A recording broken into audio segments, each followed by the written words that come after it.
Oke, Dela yang jadi host ya, Del. Ana nggak ada nih soalnya. Ana lagi di mana ya? Di Australia.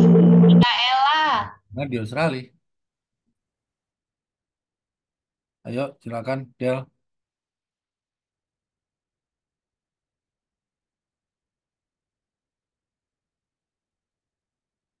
Oh, digedein, Del. Nggak kelihatan aku. Ya udah. Ya, renungan di ujung tahun 2023 ini. Semoga renungan ini memberikan kita semangat dan kita kembali merefleksi diri selama kurang lebih 1 tahun. Ya, dengan adanya renungan ini kita bisa membuat ini menjadi teguran ya bagi masing-masing kita. Renungan pendahuluan memandang sesuatu pelanggaran dosa sebagai perkara yang kecil. Adalah baik bagi jemaat dan dunia jikalau prinsip yang menggerakkan jiwa-jiwa yang berdiri teguh itu dihidupkan kembali di dalam hati mereka yang mengaku umat Allah. Ada bahaya acuh tak acuh dalam hubungannya dengan ajaran atau doktrin yang menjadi tiang-tiang iman Kristen. Ada pendapat yang muncul bahwa pada akhirnya ajaran-ajaran itu tidaklah sesuatu yang vital. Kemerosotan ini menguatkan usaha kaki tangan setan, sehingga teori-teori palsu dan penipuan-penipuan fatal yang membahayakan hidup umat-umat yang setia yang menolaknya dan melayaninya pada masa lalu, sekarang dianggap sebagai sesuatu yang menyenangkan oleh ribuan orang yang mengatakan dirinya pengikut-pengikut Kristus. Dalam menyerahkan diri kita sendiri kepada Allah, kita harus menanggalkan semua hal-hal yang memisahkan kita daripadanya. Oleh karena itu, Juru Selamat berkata, sedemikian juga barang siapa di antara kamu yang tiada meninggalkan segala sesuatu yang dipunyainya, tiada dapat menjadi muridku. Lukas 14 ayat 33. Apapun yang menjauhkan hati dari Tuhan harus dienyahkan. Banyak orang yang berilahkan mamon. Cinta uang, ingin kekayaan adalah rantai emas yang mengikat mereka pada setan. Golongan lain berilah kemuliaan duniawi. Hidup menyenang-nyenangkan diri sendiri serta bebas dari tanggung jawab adalah berhala bagi orang lain juga. Tetapi rantai yang memperbudak ini harus diretas. Kita tidak boleh setengah-setengah milik Allah dan setengah-setengah milik dunia. Kita bukanlah anak-anak Allah, kecuali kita berserah diri sepenuhnya. Ya, ini tulisan Nyonya White di dalam buku Kebahagiaan Sejati. Di dalam buku ini, kalau kita pelajari, semua itu betul-betul luar biasa tulisan dan itu menegur diri kita semua dan termasuk saya. Ya, di sini hurufnya sudah ditebalkan. Coba naik ke atas sedikit deh. Ya, judulnya menarik tadi ya. Di sini malah diperjelas. Memandang sesuatu pelanggaran dosa sebagai perkara yang kecil. Ya, di sini judulnya itu apabila kita melakukan dosa dan menganggap bahwa itu sudah tidak berdosa lagi, maka itu menjadi sesuatu yang menjadi kebiasaan. Ya, dan yang di ayat alinea kedua, turun ke bawah, Del, di situ dijelaskan apapun yang menjauhkan hati dari Tuhan harus dinyahkan. Jadi apapun ya, termasuk kita yang sekarang sedang hidup di dunia, yang kita sehari-hari bergumul di dalam kita mencari nafkah, ya apapun yang menjauhkan hati kita dari Tuhan itu harus dinyahkan. Cinta uang yang terutama, ingin kekayaan adalah rantai emas yang mengikat mereka pada setan. Ya ini yang kemarin 2 minggu yang lalu yang Saudara Rain di dalam tulisan itu mengatakan bahwa kalau berkat itu datangnya dari setan. Ya saya masih ingat betul itu. Sehingga saya bertanya pada saat itu bagaimana kalau kita posisinya adalah sebagai seorang wira swasta, bukan seorang pegawai negeri yang mendapatkan gaji bulanan atau pegawai swasta yang mendapatkan gaji bulanan. Apakah itu tergolong dari berkat yang kita peroleh itu datangnya dari setan? Karena ini masuk dalam teguran di sini nih, cinta uang, ingin kekayaan adalah rantai emas yang mengikat mereka pada setan. Lalu yang berikutnya yang ditebalkan itu, kita tidak boleh setengah-setengah milik Allah dan setengah-setengah milik dunia. Jadi kita harus fokus. Ya, kalau orang sekarang bilang itu harus fokus. Tidak boleh setengah ke sini, setengah ke situ. Kita bukan anak Allah kecuali kita berserah diri sepenuhnya. Ya, ini yang menjadi tantangan kita selama kita sudah hidup di tahun 2023. Apakah kita itu masih setengah-setengah, ya setengah milik Allah atau setengah milik dunia? Saya kira masing-masing pribadi kita yang mengetahuinya. Oke, di bawah Adam dan Hawa meyakinkan diri mereka sendiri bahwa di dalam perkara kecil seperti memakan buah larangan itu tidak akan mendatangkan akibat yang mengerikan seperti yang pernah dikatakan oleh Tuhan Allah. Tetapi perkara kecil ini adalah pelanggaran atas hukum Allah yang suci dan tak dapat diubah. Itulah yang memisahkan manusia dari Allah, lalu membuka pintu banjir kematian, serta malapetaka atas dunia kita ini. Abad demi abad telah bangkit dari dunia ini teriak ratapan yang tidak kunjung putus-putusnya. Dan semua ciptaan menanggung akibat pendurkaan manusia. Surga telah merasakan akibat pemberontakan melawan Allah. Bukit Golgota merupakan tugu peringatan, pengorbanan yang menakjubkan yang diharuskan grafirat atas pelanggaran terhadap hukum ilahi. Janganlah kita anggap dosa sebagai perkara kecil. Ya, jadi di hal ini dijelaskan bahwa buah larangan itu ya sebagai awal dari yang namanya dosa itu muncul. Itu dianggap oleh Adam dan Hawa pada saat itu, khususnya pada Hawa, bahwa itu adalah sesuatu yang tidak mutlak harus diikuti. Ya, bagi manusia mungkin pada saat itu dianggap dosa yang kecil. Tapi disitulah permulaan, ya permulaan daripada kesulitan di dalam dunia. Ya, kalau kita lihat di sini kita orang laki-laki, bagaimana kita mencari uang itu susah. Ya, demikian pula terhadap perempuan dia melahirkan juga susah.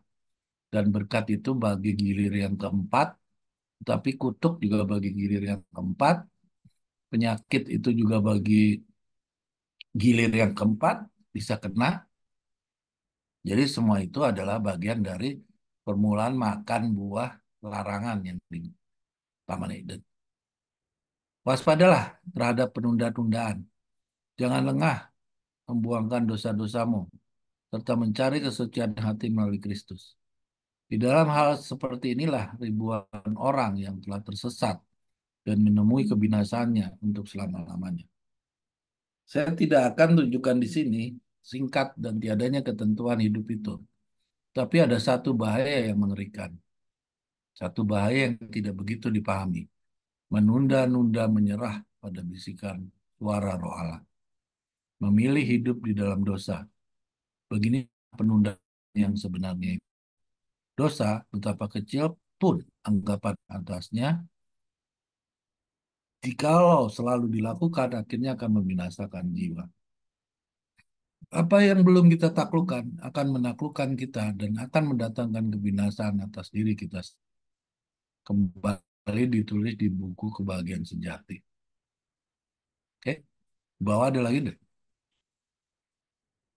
Nah, setan menuntun banyak orang untuk mempercayai bahwa Allah akan mengabaikan ketidaksetiaan mereka dalam masalah-masalah kecil dalam kehidupan. Tapi Tuhan menunjukkan dalam perlakuannya kepada aku bahwa ia atau mentoleransi kejahatan. Semua orang yang berusaha memaafkan atau menyembunyikan dosa-dosa dan membiarkannya tinggal tetap berada di dalam kitab di sorga, tidak diakui dan tidak diampuni dosanya, akan disalahkan oleh setan. Semakin tinggi profesi mereka, semakin terhormat kedudukan mereka, semakin menyedihkan keadaan mereka pada pemandangan Allah, dan semakin pasti kemenangan musuh besar itu. Mereka yang menunda-nunda persediaan kepada hari Allah itu tidak dapat lagi memperoleh persiapan itu pada masa kesesakan. atau pada suatu masa selanjutnya. Tidak ada pengharapan bagi orang-orang seperti itu. Di sini di huruf tebalnya itu setan menuntun banyak orang untuk mempercayai bahwa Allah akan mengabaikan ketidaksetiaan mereka dalam masalah-masalah kecil dalam kehidupan. Nah, kadang-kadang kita sebagai umat ya, masalah-masalah kecil dalam kehidupan ini itu banyak sekali menyita ya. Kalau yang saudara Ren pernah ajarkan pada kita itu, ya kita terlalu banyak fokus kepada masalah di kehidupan ya, termasuk saya ya dan saudara sekalian.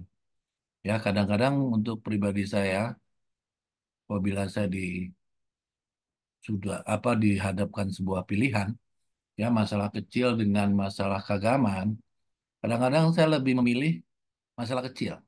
Ya, karena itu berpengaruh langsung saya bisa rasakan. Sementara kalau rasa agama itu kan kita pengaruhnya hampir tidak terasa. Tapi kalau masalah kecil itu pengaruhnya bisa saya rasakan dalam waktu yang relatif singkat. Ya, saya menyebutkannya itu masalah-masalah kecil karena masalah-masalah yang besar mungkin kita tidak terlalu mengabaikan ya ketidaksetiaan kita kepada Tuhan Allah. Tapi yang kecil-kecil ini yang mengganggu dan merongrong yang itu selalu menjadi hantu dalam kehidupan kita sehari-hari selama kita hidup masih di dalam dunia.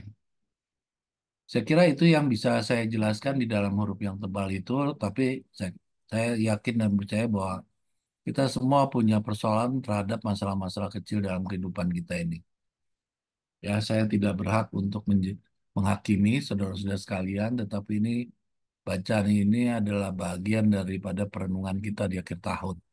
Ya, agar kita selalu mengingat setiap akhir tahun akan memasuki tahun yang baru. Biasanya kalau orang dunia itu ada kalimat yang namanya resolusi. Ya, saya akan bikin resolusi apa nih? Tahun depan saya akan meninggalkan apa, lalu saya akan meningkatkan apa.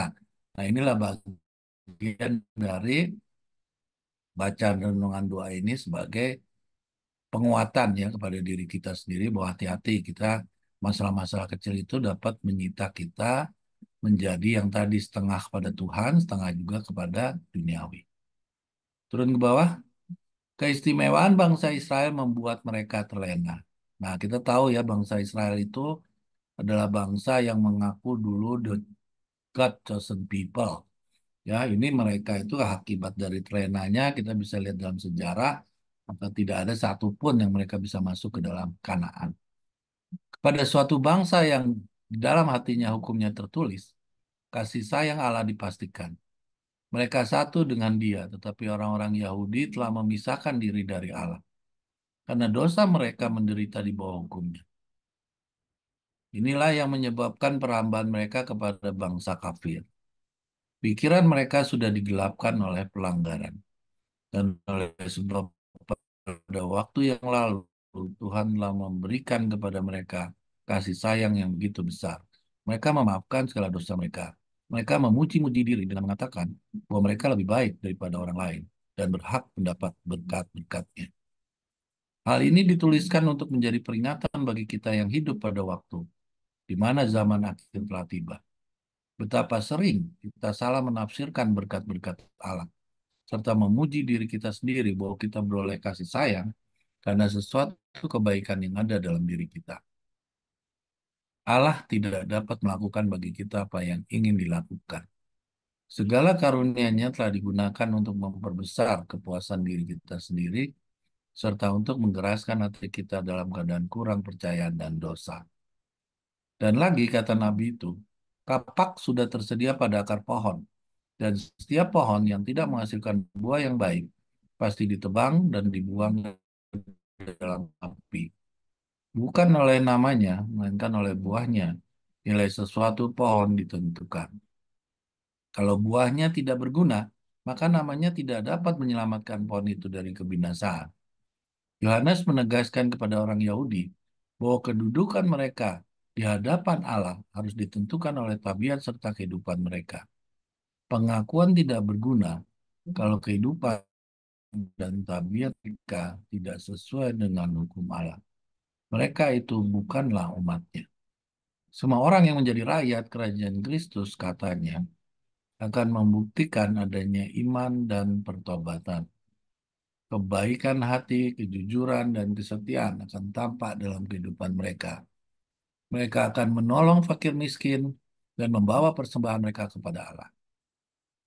Mereka akan melindungi orang yang tidak mempunyai perlindungan, serta memberikan teladan kebajikan dan belas kasihan. Demikianlah para pengikut Kristus akan memberikan bukti akan kuasa Roh Suci yang mengubahkan itu.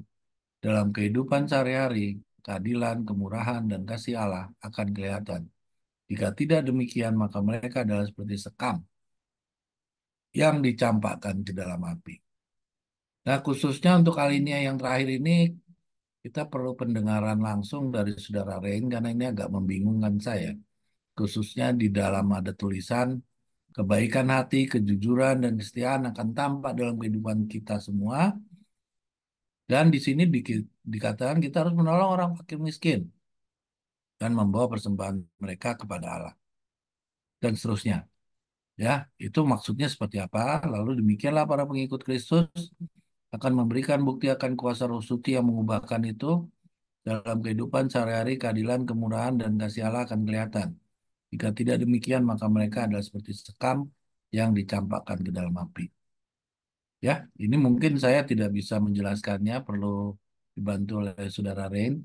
Intinya ayat renungan bacaan kita akhir tahun ini adalah kita membuat resolusi, ya, sekaligus introspeksi. Apa yang sudah kita lakukan sepanjang tahun, apa yang salah, kita membuat kesepakatan, ya, resolusi dalam diri sendiri bahwa kita harus lebih baik di tahun yang baru dibandingkan tahun yang lama. Apalagi tulisan-tulisannya Nyonya White ini, kalau kita semakin hari kita semakin baca, itu semakin hari membuka banyak sekali kesalahan-kesalahan kita. Ya, hampir boleh dipastikan kita sudah tidak siap untuk menghadapi kerajaan itu.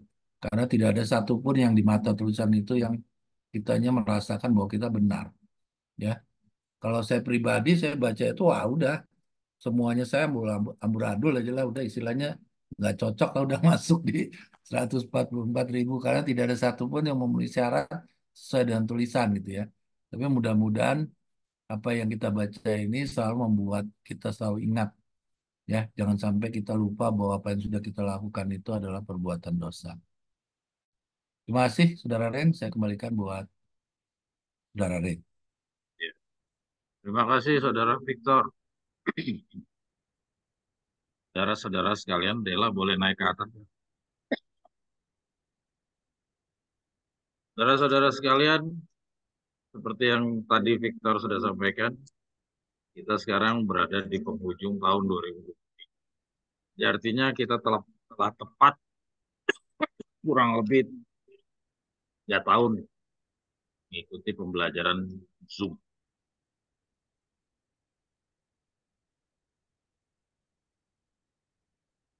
Saya sendiri sebagai yang membawakan pelajaran, percayakan sama saudara-saudara sekalian, pada awalnya tidak ada yang menunjuk saya sebagai pengajar. Bapak saya juga tidak menunjuk. Jadi kalau saya dibilang guru, saya nggak merasa ditunjuk sebagai guru. Nah, papa juga nggak menunjuk saya guru. Yang menentukan guru kan juga bukan papa juga. Karena papa sendiri juga guru. Masa guru menunjuk? Yang menunjukkan harusnya yang memberikan sebagian orang jabatan penginjil, sebagian orang rasul-rasul, nabi, penginjil, bahwa guru. Beliau itulah, artinya Yesus lah yang memberikan orang jabatan-jabatan bukan saya.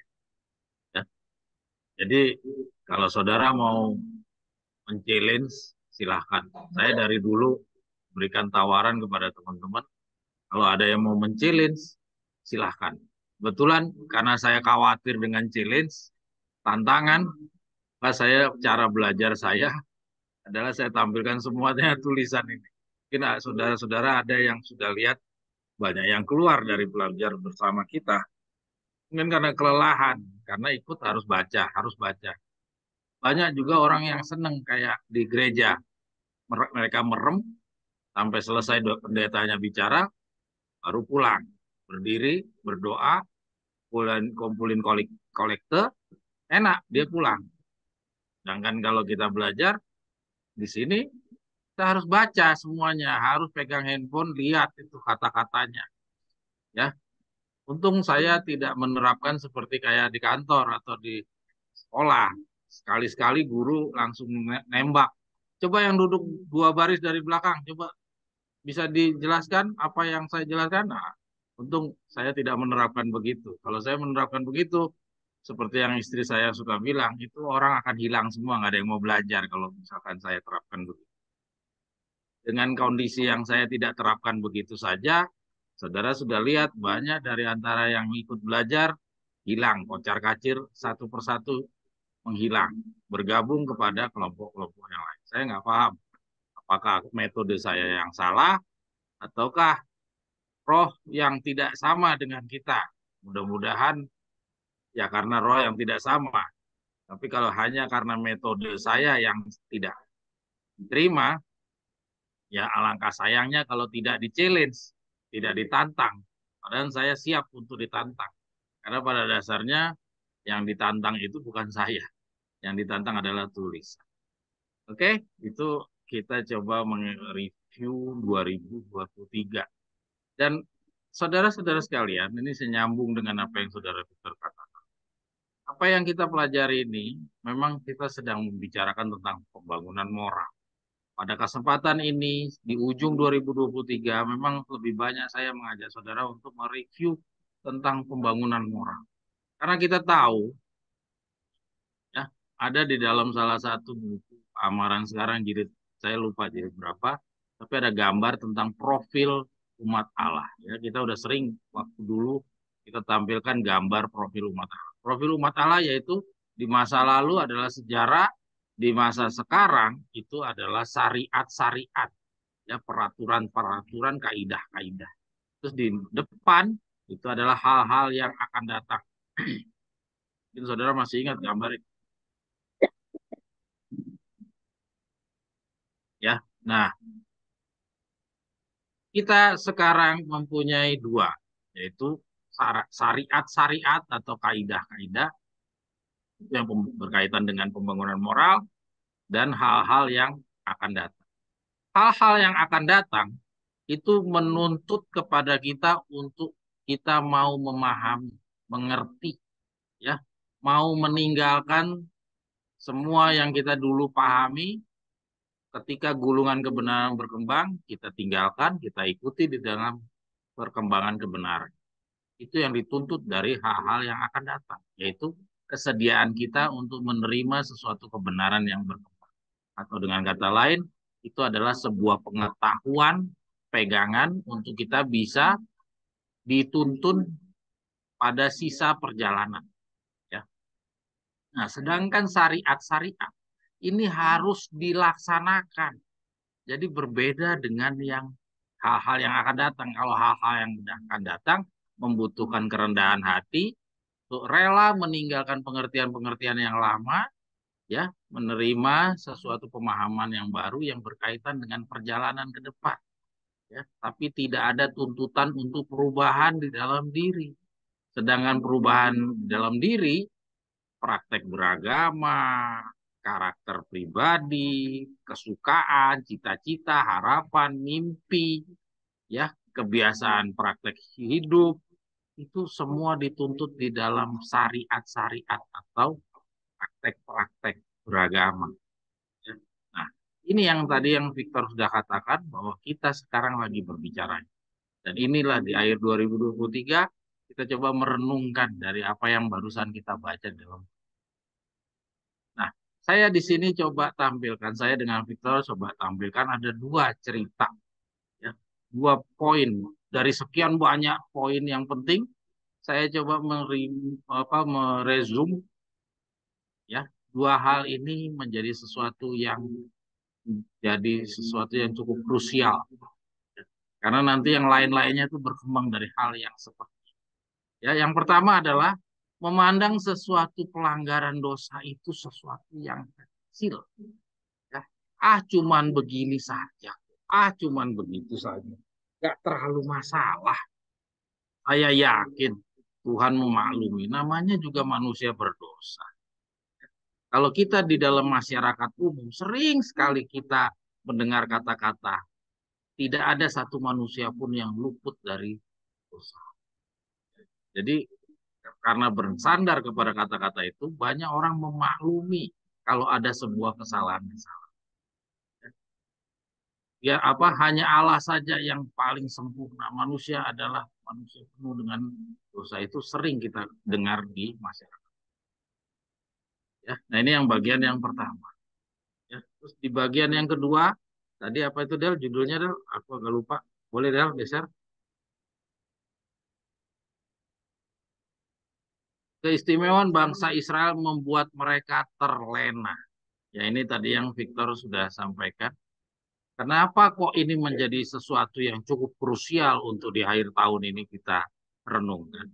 Karena yang satu tadi, kita sering memaklumi segala kesalahan-kesalahan dan kita menilai sesuatu kesalahan itu kecil. Sehingga kita pikir, tidak akan menjadi suatu masalah kalau kita melakukan hal tersebut. Tuhan akan memaafkan, Tuhan akan maklum, Tuhan akan paham kondisi kita. Kita ini masih begini, masih begini. Apalagi misalnya contoh nih, misalnya Victor, mohon maaf ya. Victor sering mengatakan, saya kan pengusaha, saya pengusaha. Kata-kata saya pengusaha atau saya seorang pegawai negeri atau saya seorang ini itu seakan-akan menjadi suatu maaf bagi kita masing-masing. Ya, hati-hati jangan kita coba menciptakan seperti hal seperti itu. Ya, kita kan manusia berdosa ya.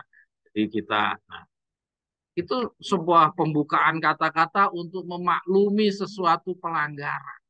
Ya, nah itu apa yang kita barusan baca di atas itu telah digambarkan bahwa Tuhan sama sekali tidak berkenan kepada dosa. Sekecil apapun dosa itu tidak pernah akan bisa membantu manusia itu bisa terlolos daripada kekalahan. Jadi Tuhan sangat memperhitungkan segala sesuatu. Maka itu kita butuh darah Yesus. Ya kenapa Yesus harus datang? Karena Yesus tahu manusia ini tidak bisa selamat kalau tidak ada yang bantuin. Nah, maka itu kita butuh bantuan daripada Yesus. Tapi Yesus minta ada harga yang harus dibayar. Nah, apa yang kita belajar ini adalah semua adalah syarat-syarat yang Tuhan minta supaya kita bisa diambil darah. Apa darahnya dia boleh memikul dosa-dosa. Jadi sekarang kita pelajari mati-matian. Tujuannya adalah supaya Tuhan mau bersedia rela menebus dosa kita. Ya. Yang kedua, kita lihat di sini, keistimewaan bangsa Israel membuat mereka terlena. Kenapa ini jadi satu poin yang istimewa juga, selain daripada dosa-dosa yang kita anggap kecil tadi? Ya, kenapa? Karena bangsa Israel ini, sebagaimana tadi dibacakan oleh Victor di bawah, itu pun juga bagian daripada kita. Nanti di bawah ada kata-kata kita. Ya, Dela boleh geser sedikit ya. Nah, kita baca di sini. Hal ini dituliskan untuk menjadi peringatan kita yang hidup pada waktu di mana zaman akhir telah tiba. Jadi artinya, ya karakternya orang Israel ini yang menganggap dirinya lebih istimewa dari bangsa yang lain, itu juga menjadi peringatan kita. Apa maksudnya? Maksudnya artinya apa? Kita yang sudah menerima pekabaran tongkat gembala ini, jujur-jujur saja, banyak di antara kita pun juga mempunyai roh pikiran seperti orang-orang Israel. Yaitu apa? Saya kan sudah lebih istimewa daripada orang Advent. Orang Advent cuma punya 3 pekabar, 3 malaikat. Saya sudah 4 malaikat. Ya mungkin Tuhan akan lihat saya lebih istimewa daripada orang Israel. Ya tidak. Saya mau tanya dari masing-masing. Di 2000, akhir 2023 ini mari kita coba menjadi orang yang jujur. Ya tidak. Pasti di antara kita pernah terpikir seperti itu. Saya kan lebih istimewa daripada orang Advent. Tidak akan mungkin Tuhan membiarkan saya menyia-nyiakan saya. Kalau kita pernah sampai terpikir seperti itu artinya tepat kata-kata Nyonya White ini kepada kita. Yaitu apa? Peringatan ini berlaku bagi kita yang hidup pada waktu ini. Ditulis untuk menjadi peringatan bagi kita yang hidup di waktu ini. Di mana zaman akhir telah tiba. Betapa sering kita salah menafsirkan berkat-berkat Allah. Ya. Jadi kita sering salah menafsirkan berkat-berkat Allah. Serta memuji diri sendiri bahwa kita boleh memperoleh kita beroleh kasih sayang karena sesuatu kebaikan yang ada di dalam diri kita. Ya tidak, kita sering melakukan hal yang demikian. Ya, demikian juga apa yang saya sampaikan ini nanti akan berlanjut di dalam pembahasan kita yang berikut. Seperti yang tadi Victor sampaikan, pertanyaan 2 minggu yang lalu Victor sampaikan, apakah iya bencana itu adalah sesuatu berkat bagi kita? Apakah iya keuntungan, kekayaan, keberhasilan itu pada dasarnya sebenarnya sesuatu kutuk yang Tuhan biarkan ada di dalam calon-calon umat. Itu yang ditanyakan oleh saudara Victor. Oleh ke atas dia. Dari tulisan ini sebenarnya sebagian kecil sudah mulai terbaca. Dela, jangan terlalu jauh. Yang bagian yang tadi soal Israel aja. Kita coba lihat di sini. Kita lihat di sini. Nah, kita lihat pikiran mereka sudah digelapkan oleh pelanggaran. Oleh sebab pada waktu yang lalu Tuhan telah memberikan kepada mereka kasih sayang yang begitu besar. Mereka memaafkan segala dosa mereka. Nah, lihat yang memaafkan dosanya siapa? Tuhankah ataukah mereka? Ya, Dela boleh disoroti. Yang memaafkan adalah diri mereka sendiri, bukan Tuhan. Walaupun Tuhan telah memberikan keistimewaan kepada bangsa Israel, tapi Tuhan tidak memaafkan dosa mereka. Dan mereka sendiri yang memaafkan segala dosa-dosanya mereka. Mereka memuji-muji diri dengan mengatakan bahwa mereka lebih baik daripada orang lain. Dan berhak mendapat berkat-berkat. Ya. Siapa yang mengatakan bahwa dia layak dipuji-puji dari orang lain lebih tinggi? Dan berhak mendapatkan berkat-berkatnya. Siapa? Mereka sendiri, bukan Tuhan. Tuhan memang memberikan kasih sayang kepada dia, ya. Ya, Tuhan memberikan keistimewaan kepada mereka. Tapi bukan berarti Tuhan memaklumi segala dosa-dosanya. Ya, tidak membuat mereka dimaklumi untuk melakukan pelanggaran. Bangsa lain melakukan pelanggaran langsung disikat. Tapi kalau bangsa Israel, masih dimaklumi. Tidak. Kita tidak melihat ada satu pemakluman di dalam perjalanan bangsa Israel keluar dari Mesir. Jadi apa yang dikatakan ada yang di dalam pikirannya bangsa Israel seperti yang kita baca ini itu hanya pikirannya bangsa Israel sendiri. Dan alangkah sedihnya ya ini juga ada di dalam diri kita. Ya. Jadi keistimewaan itu bukan sesuatu yang menguntungkan. Keistimewaan itu pada dasarnya menjadi satu jerat, ya.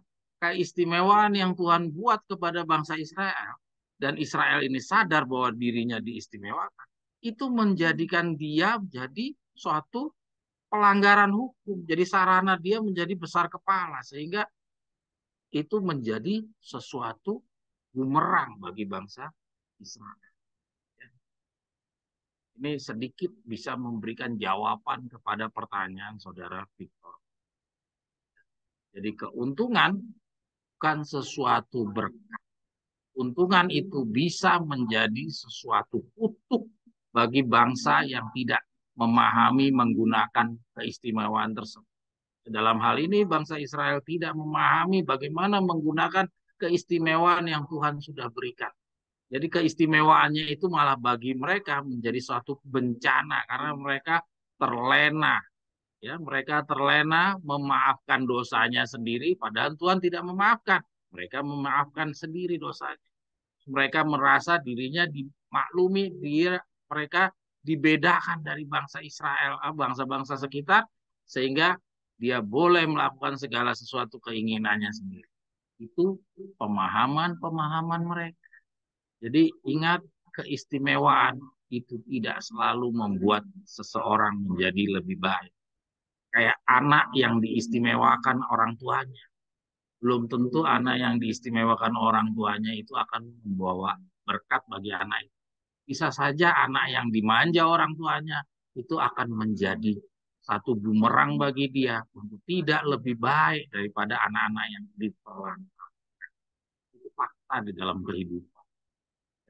Itu di dalam kehidupan fakta. Di dalam agama pun ternyata mirip-mirip. Kecuali untuk rencananya Tuhan. Yusuf diistimewakan itu di luar rencana di luar garis kewajaran. Ya, kebetulan itu memang rencana Tuhan sih. Ya. Nah, kita boleh ke atas deh lah. Ya. Saya ingin berhenti deh lah. Saya ingin menunjukkan soal memaaf-maafkan hal-hal yang kecil. Ya. Kita baca di atas itu.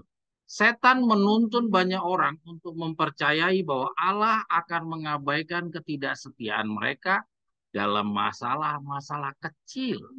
Saya ulangi. Setan menuntun banyak orang untuk mempercayai Allah akan mengabaikan ketidaksetiaan mereka dalam masalah-masalah kecil dalam kehidupan. Apakah iya? Ya, setan jadi menuntun orang banyak untuk mempercayai bahwa Allah, padahal Allah nggak pernah menyampaikan seperti itu. Jadi setan bukan menuntun orang untuk mempercayai, tapi dia mempercayai bahwa Allah. Jadi artinya setan udah membuat satu opini kepada manusia bahwa Allah itu akan memaklumi segala pelanggaran-pelanggaran yang kita nilai kecil. Ya, tetapi sebaliknya kita lihat Tuhan menunjukkan dalam perlakuannya kepada Yakub bahwa ia sekali-sekali tidak membiarkan atau mentolerir kejahatan. Kita lihat kenapa kepada Yakub, bukan kepada Esau.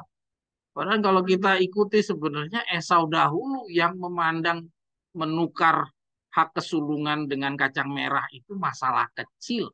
Padahal itu masalah yang menjadikan bangsa apa eh, lalang dan gandum.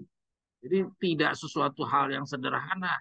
Ya, ternyata hal tersebut bisa sampai kepada akhir zaman menciptakan di dalam gereja Advent itu ada dua kelas.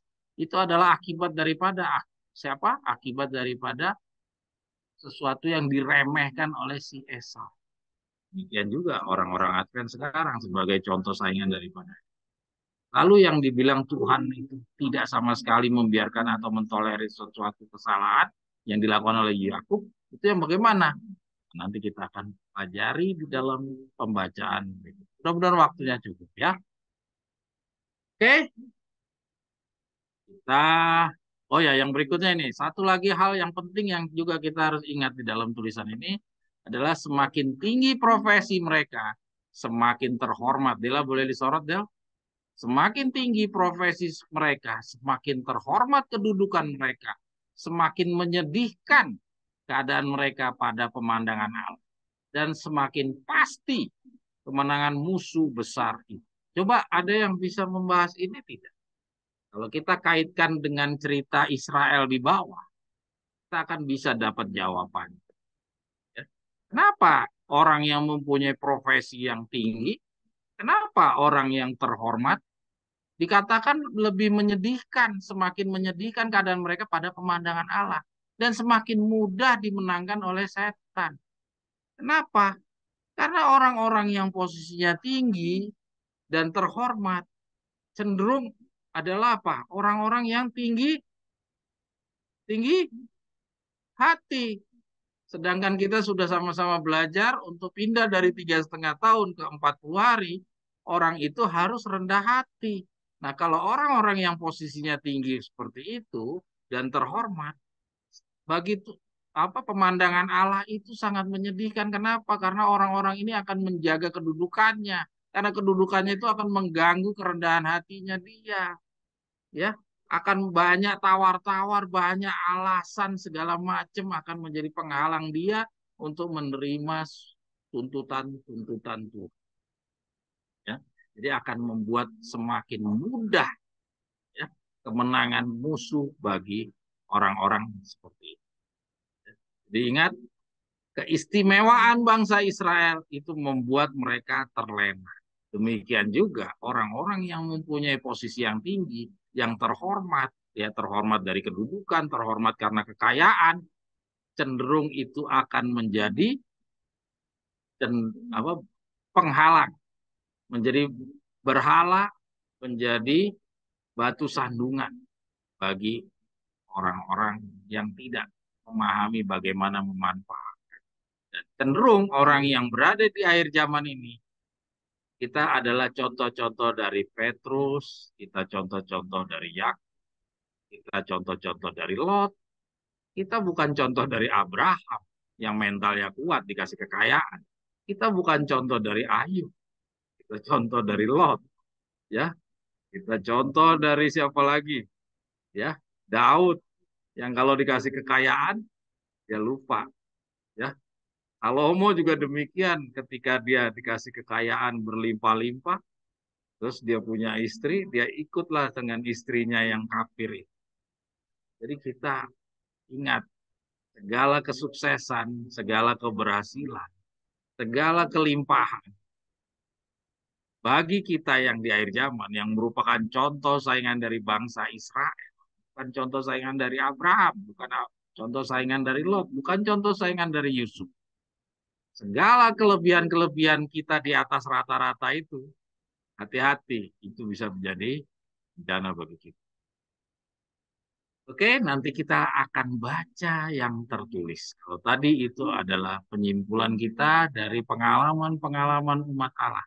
Nanti kita coba baca yang tertulisnya. Adakah kira-kira demikian bunyinya? Nanti kita akan sama-sama ikut. Oke, Dela, kita lanjut kepada pembelajaran kita yang berikutnya.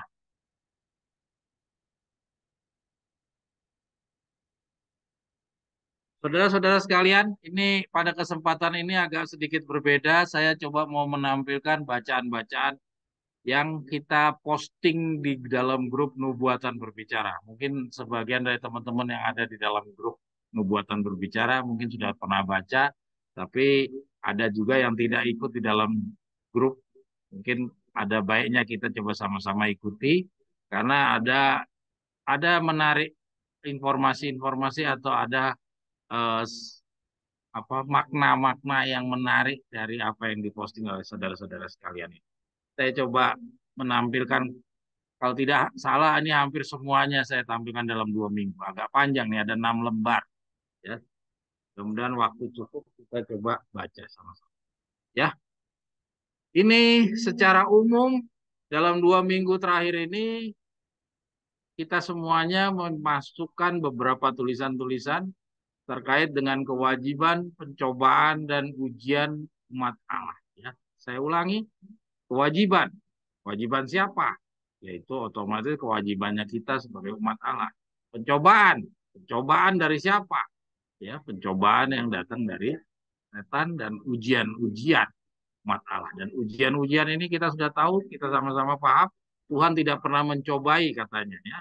Nah, jadi karena Tuhan tidak pernah mencobai, kalau gitu Tuhan itu adanya di mana? Tuhan adanya di ujian. Pencobaan itu datangnya dari setan.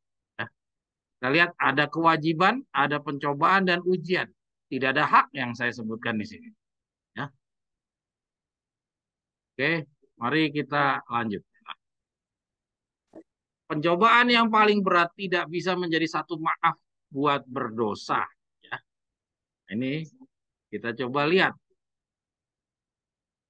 Jadi ingat, Tuhan tidak mau sama sekali ada pelanggaran hukum. Tadi kita sudah sama-sama baca di dalam renungan, sekecil-kecil apapun, ya, segala sesuatu yang menjadi penghalang itu harus disingkirkan sesuai Lukas 14 yang tadi Saudara Victor sudah sampaikan. Ya, kita sekarang coba baca apa yang diposting tentang pencobaan yang seberat apapun.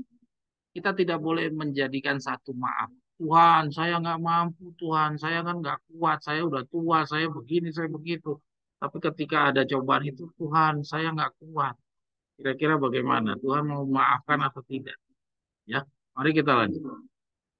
Ya, semua orang yang mengaku beribadat pada Tuhan adalah mempunyai kewajiban yang sesuci-sucinya buat menjaga rohnya dan menahan diri dalam segala pencobaan yang paling besar. Itu adalah kewajiban daripada setiap umat Allah. Tidak ada dikecualikan. Baik dia turunan Israel kah? Dia Maher Salah Hasbas kah? Selama dia sudah menerima kebenaran itu, menjadi kewajiban dia untuk menahan diri dalam segala pencobaan yang paling terbesar. Pikulan yang ditanggungkan kepada Musa adalah amat berat. Nah, di sini dikasih contoh dari tanggung jawabnya seorang Musa. Ringan atau berat? Saudara-saudara. Saudara-saudara, ikuti pengalamannya Musa. Pengalaman Musa adalah sangat berat. Karena dia seorang diri yang harus memikul semua tanggung jawabnya bangsa Israel. Bangsa Israel tidak pernah menyalahkan Harun. Bangsa Israel selalu menyalahkan Musa seorang diri. Bayangkan, seorang diri dia harus menanggung semua beban kesalahan dilempar kepada dia. Padahal dirinya saja untuk menyelamatkan dirinya aja dia tidak pikirkan. Ya, kepentingannya dirinya tidak ada sama sekali dia pikir. Kok boleh Musa protes? Karena apa? Bagi diri Musa, saya nggak punya untung-untung apa-apa keluar dari Mesir. Karena saya di Mesir pun saya seorang raja. Apa untungnya saya mengejar kedudukan di tanah Kanaan nanti? Bagi Musa nggak ada untung-untungnya, tapi dia seorang yang disalahkan seluruh bangsa Israel. Amat berat atau tidak? Itu sebuah pikulan yang paling terberat menurut pandangan kita ya, kalau kita mau baca secara umum. Tidak seberat Harun, tidak berat, Musa lebih berat. Tapi Musa tidak pernah punya keluhan. Sedangkan Harun pada saat dia mau bikin apa bangsa Israel mau buat patung lembu emas, Harun ketakutan, takut dibunuh. Ya, tapi Musa, adakah Musa punya rasa takut seperti Harun? Tidak ada. Ya, tapi kita lihat bagaimana Musa bisa memenangkan dirinya. Tidak banyak orang yang akan pernah merasai ujian begitu berat seperti dia. Tapi biarpun begitu, keadaan ini tidak dibolehkan jadi satu maaf bagi dosanya. Terbukti dari mana? Kita lihat waktu dia memukul batu itu sampai 2 kali, ya, kepada dia pun tidak diizinkan Tuhan untuk masuk ke tanah Kanaan. Untung saja dia masih bertobat. Seandainya dia tidak bertobat, Tuhan juga akan membinasakan Musa. Ya. Sehingga kita bisa lihat di sini tidak ada satu maaf bagi dosanya. Jadi jasanya Musa sama sekali tidak mempengaruhi apa menawar rencana apa hukuman Tuhan.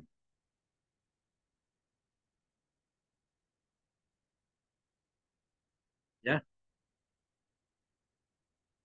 oke kita lanjut. Kalau kita bandingkan dengan dengan Harun, Harun udah cukup banyak salahnya. Ya, tapi Musa, betapa sedihnya sebenarnya Musa cuma salah 1 kali langsung tidak diizinkan masuk tanah Kanaan. Kalau Harun wajar kalau tidak masuk tanah Kanaan karena Harun adalah orang yang mengepalai pengumpulan emas dan perak pada saat pembuatan patung lembu emas. Itu untung saja ditolongin oleh Musa. Kita lanjut. Tuhan Allah sudah menyediakan dengan limpah segala keperluan umatnya. Dan kalau mereka berharap pada kuasanya, tentu mereka tidak akan pernah menjadi korban segala rupa keadaan. Ini kenapa saya warna kuning, saudara? Kalau mereka berharap pada kuasanya, tentu mereka tidak akan pernah menjadi korban segala rupa keadaan.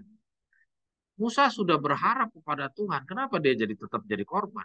Kalau gitu, kata-kata ini tidak terkena kepada Musa. Demikian juga Yohanes Pembaptis. Yohanes Pembaptis sudah sedemikian istimewa bagi Yesus. Memperkenalkan Yesus sebagai juru selamat, anak Allah yang tunggal, yang menebus dosa manusia. Yohanes Pembaptis tidak dikeluarkan dari penjara, bahkan pada saat dia mau dipenggal kepalanya pun Yesus yang pada saat itu sudah tahun 27, Yesus sudah dalam penugasannya, Yesus punya kuasa untuk membangkitkan orang mati, tapi kepada Yohanes Pembaptis ia tidak luputkan, ya. Tapi Yohanes Pembaptis sama sekali juga sama seperti Musa, tidak ada bersungut-sungut sama sekali, ya. Kita lihat di sini kata-katanya. Kalau mereka berharap pada kuasanya, Musa berharap kepadanya. Yohanes Pembaptis juga berharap kepadanya. Tentu mereka tidak akan pernah menjadi korban segala rupa keadaan. Bukankah Yohanes Pembaptis menjadi korban? Ya, kita lihat, bukankah Yohanes Pembaptis menjadi korban? Nah, ini menjadi sesuatu pembelajaran bagi kita. Ya. Kalau kita baca secara rumus, secara teori, adalah seperti ini. Secara ideal, kalau mereka berharap pada kuasanya, tentu mereka tidak akan pernah menjadi korban. Kita lihat, Daniel juga bergantung kepadanya. Ayub bergantung kepadanya. Yusuf bergantung kepadanya. Kenapa mereka menjadi korban semua? Korban dari kakaknya dijual, terus korban dari kejahatannya orang dua di zaman Nebukadnezar, ya, sama di zamannya Belsasar. Daniel harus menerima menjadi korban segala rupa keadaan. Ya, bagaimana ini kata-kata ini? Ya, jadi secara ideal adalah seperti ini, tetapi di dalam prakteknya Tuhan untuk memberikan satu petunjuk-petunjuk, kadangkala Tuhan membuat satu pengecualian-pengecualian. Tapi toh kalaupun dia menjadi korban, ya, Tuhan tidak akan membiarkan dia tidak salah. Kita hanya melihat dari kacamata manusia, kita lihat itu korban. Tapi pada dasarnya dia bukan korban, tapi dia telah menang di dalam pertahanannya terhadap serangan-serangannya daripada setan. Bagaimana Yesus juga orang menilai bahwa Yesus itu kalah, ya. Tapi pada dasarnya Yesus itu menang. Kalau orang melihat dari kacamata manusia, Yesus kalah. Tapi dalam tugas dan misinya Yesus, Yesus telah dengan Yesus mati di kayu salib, dengan Yesus dikorbankan, itu menunjukkan kemenangan dari Yesus atas tanggung jawab akibat daripada dosa, yaitu mati. Cobaan yang paling berat tidak bisa menjadi satu maaf buat berdosa. Bagaimanapun besar pun pikulan itu bagi jiwa untuk dipikul. Pelanggaran dosa tinggal salah kita sendiri. Ya, jadi dalam hal kondisi seperti itu,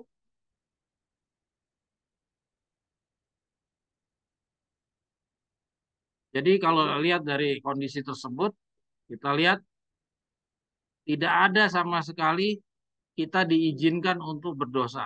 Jadi kalau pada saat peristiwa terjadi, misalkan Yohanes Pembaptis itu berbuat salah, dia bersungut, maka persungutannya itu menjadi dosanya dia sendiri. Pelanggaran dosa tinggal salahnya kita sendiri. Jadi betapa tegasnya Tuhan. Jadi ujian-ujiannya Tuhan itu bukan ujian yang kaleng-kaleng. Ya, ujian Tuhan bagi setiap generasi selalu ujian yang berat. Tidak pernah ujian yang sederhana-sederhana. Ya, kita lanjut. Oke, kita yang berikutnya adalah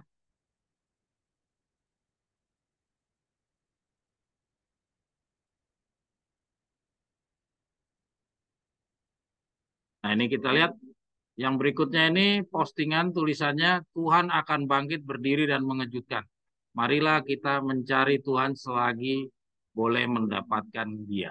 Jadi artinya lihat di sini apabila Tuhan bangkit berdiri itu akan benar-benar kebangkitannya merupakan sesuatu yang mengejutkan. Ya. Jadi kita jangan kira bahwa kalau Tuhan mau melakukan suatu tindakan itu tindakannya tuh bisa diduga. Tindakannya Tuhan itu adalah suatu tindakan yang sudah bisa diprediksi. Tidak. Ya, semua tindakan-tindakannya Tuhan itu atau ujian-ujian yang Tuhan rencanakan bagi setiap manusia itu sebuah ujian-ujian yang di luar dugaan. Marilah kita mencari Tuhan sementara lagi boleh mendapatkan Dia. Ya, ujian-ujian yang mengejutkan ini tentunya bukan ujian-ujian yang sudah dibukakan kepada kita. Ya, ujian-ujian yang kita sudah tahu ada kesusahan Yakub, terus kita tentang konfederasi kita udah tahu. Ya, nah ujian-ujian yang dimaksudkan sini pasti tentunya adalah ujian-ujian yang lain. Ya, ujian-ujian yang berkaitan dengan individu-individu kita masing-masing. Ya, mari kita baca. Angin ribut sudah dekat. Ya, orang muda harus mencari akan Tuhan Allah dengan lebih sungguh-sungguh ya. Jadi kita dituntut untuk lebih sungguh-sungguh. Angin ribut sudah dekat dan kita harus bersedia menghadapi hantamannya yang hebat itu. Oleh menunjukkan pertobatan kita kepada Allah dan kepercayaan kita kepada Tuhan kita Yesus Kristus. Tuhan akan bangkit berdiri. Nah, Tuhan akan bangkit berdiri dan mengejutkan isi bumi dengan amat hebat. Saya ulangi. Oleh menunjukkan pertobatan kita kepada Allah dan kepercayaan kita kepada Tuhan Yesus Kristus, Tuhan akan bangkit berdiri ya dan mengejutkan isi bumi dengan amat hebat.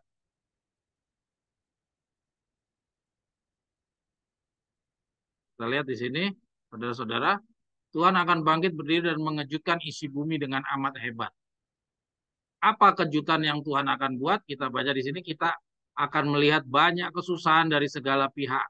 Beribu-ribu kapal akan ditenggelamkan ke dalam dasar laut, armada akan tenggelam dan berjuta-juta jiwa manusia akan dikorbankan. Bahaya api akan timbul dengan tak disangka dan usaha manusia tidak akan berdaya memadamkan dia. Istana-istana di dalam dunia akan dihapuskan oleh nyala api yang hebat. Kecelakaan kereta api akan makin bertambah, sering kekacauan, tubrukan, kematian, sekonyong-konyong akan terjadi pada jalan raya perjalanan dunia. Kesudahan sudah dekat, pintu kasihan sudah hampir tutup. Oh, marilah mencari Tuhan sementara lagi boleh mendapatkan dia. Ya. Pintalah doa padanya sementara lagi hampir ia. Nabi Sefanya berkata, carilah Tuhan, hai kamu sekalian di dalam negeri yang lemah lembut. Lembut hatimu. Dan yang lagi menurut hukumnya, tuntutlah kebenaran, tuntutlah rendah hati, mudah-mudahan kamu dilindungi pada hari murka Tuhan.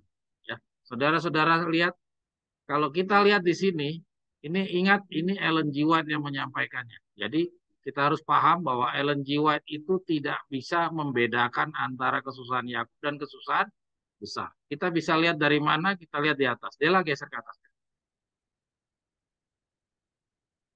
Dikatakan Tuhan akan bangkit berdiri mengejutkan isi bumi dengan amat hebat. Bukan isi sidang ya. Tuhan tidak bangkit berdiri dan mengejutkan sidang, tapi isi bumi ya. Jadi kita bisa lihat di sini artinya apa? Artinya yang diceritakan oleh Ellen G. White ini nanti akan berlaku kepada buah-buah yang kedua, bukan kepada buah-buah pertama. Tapi bukan berarti kepada buah-buah pertama tidak akan terjadi beberapa bagian dari cerita apa yang disampaikan oleh Ellen G. White ini. Ya, kita sudah baca di dalam tulisan yang lain akan juga terjadi bencana-bencana di dalam perjalanan calon-calon 144.000 dilepaskan. Tapi tidak seberat, mengerikan sebagaimana yang kita baca di depan ini. Karena apa yang kita baca disebut di depan ini adalah mengejutkan isi bumi. Di mana kondisinya sedemikian mengerikan karena apa? Karena 4 malaikat itu telah dilepaskan. Ya, 4 angin itu sudah dilepaskan sehingga peristiwa yang kita baca disampaikan oleh Ellen G. White ini sedemikian mengerikan. Ini tidak berlaku kepada kita yang calon-calon buah-buah pertama. Tapi bukan berarti di dalam periode kita ini tidak akan terjadi hal-hal yang mengerikan. Tetap saja karena di dalam tulisan yang lain dikatakan kita nanti akan ada menghadapi perang. Pelepasan 144.000 nanti akan terjadi di dalam masa perang, di dalam bencana-bencana alam, ya belah sampar, penyakit-penyakit, ya. Tapi apakah seperti apa bentuknya kita nggak ada yang bisa menjawab. Ya. Tapi dalam 3 tahun terakhir ini sudah kita bisa lihat ada corona. Ini salah satu contoh daripada mulai sedikit demi sedikit angin itu dilepas. Nah, sekarang inilah katanya, ya. Di sekarang inilah kita waktunya untuk menggunakan kesempatan. Ya, selagi Tuhan masih bisa dicari, geralah kita lakukan perubahan-perubahan. Ya. Oke, Dela geser.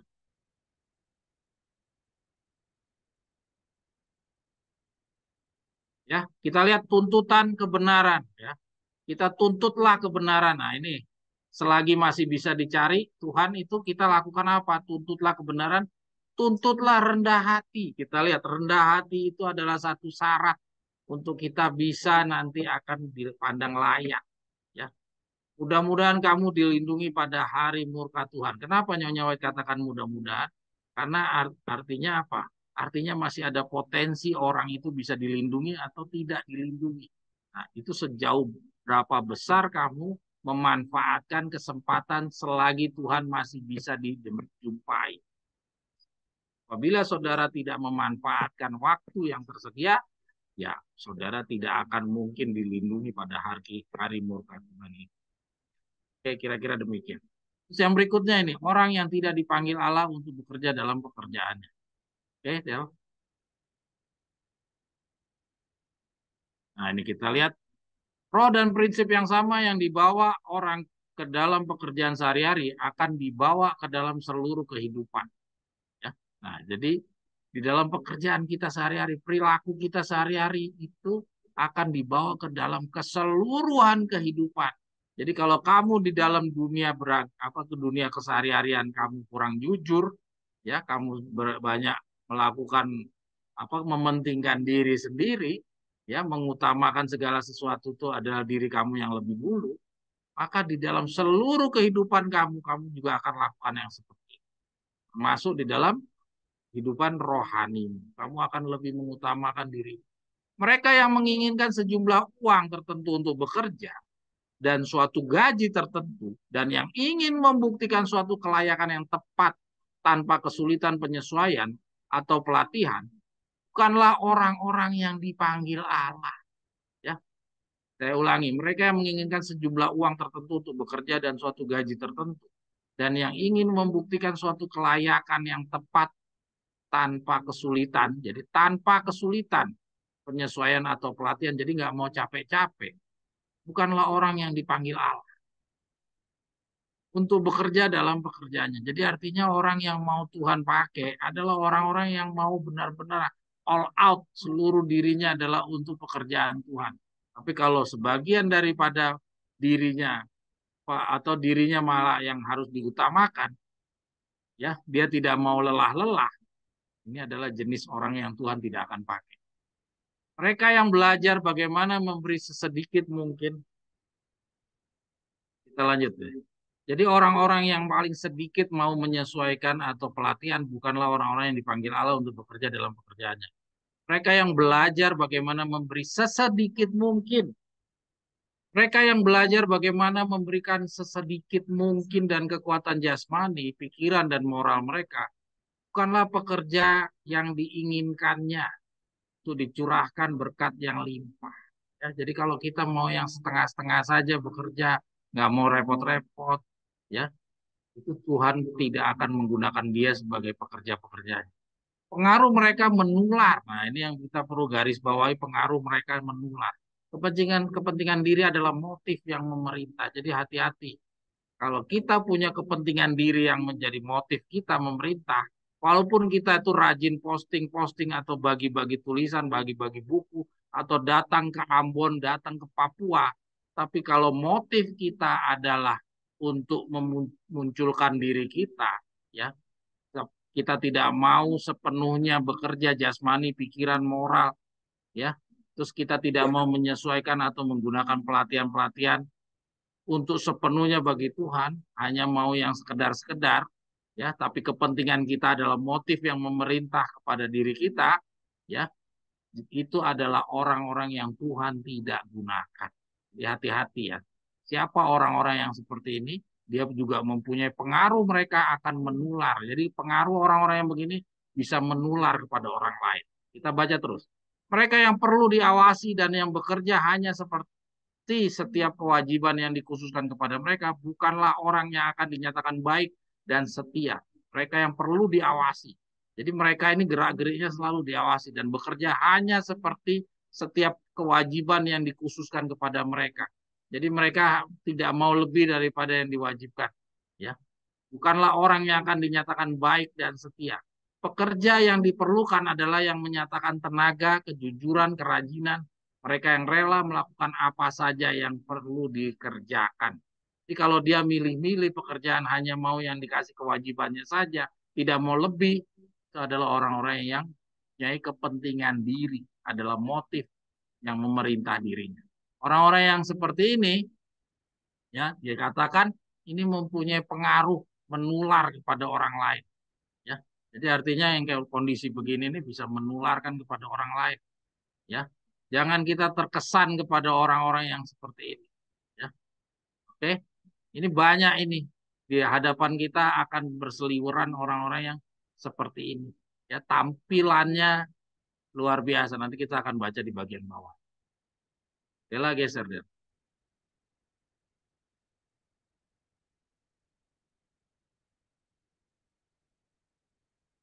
Nah, ini Tuhan Yesus tidak akan menyuruhkan malaikat-malaikat yang suci buat melepaskan orang-orang yang tidak berusaha hendak menolong dirinya sendiri. Ya, ini kita bisa baca. Ini postingan dari Ana ya, amanat kepada orang muda, peperangan buat tiap-tiap jiwa. Saya sudah melihat malaikat-malaikat jahat berbantah hendak merebut jiwa-jiwa. Dan malaikat-malaikat Allah melawan mereka. Merebut jiwa-jiwa dan malaikat-malaikat Allah melawan mereka. Perangan itu amat hebat. Malaikat-malaikat jahat melilingi jiwa-jiwa itu seraya membusukkan udara dengan pengaruhnya yang beracun itu. Serta membingungkan pikiran mereka.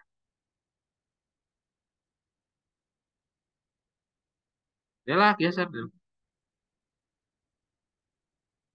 Malaikat-malaikat yang suci menjaga dengan cemas akan jiwa-jiwa ini dan mereka sedang menunggu-nunggu hendak mengusir bala tentera setan. Tetapi bukanlah pekerjaan malaikat-malaikat yang baik ini memerintah pikiran manusia bertentangan dengan kemauan mereka itu sendiri. Kalau mereka itu menyerahkan dirinya kepada musuh dan tidak mau berusaha akan melawan dia, maka malaikat-malaikat Allah tidak bisa buat lebih banyak lagi daripada hanya menahan tentara setan supaya mereka tidak membinasakan jiwa orang-orang itu. Ya.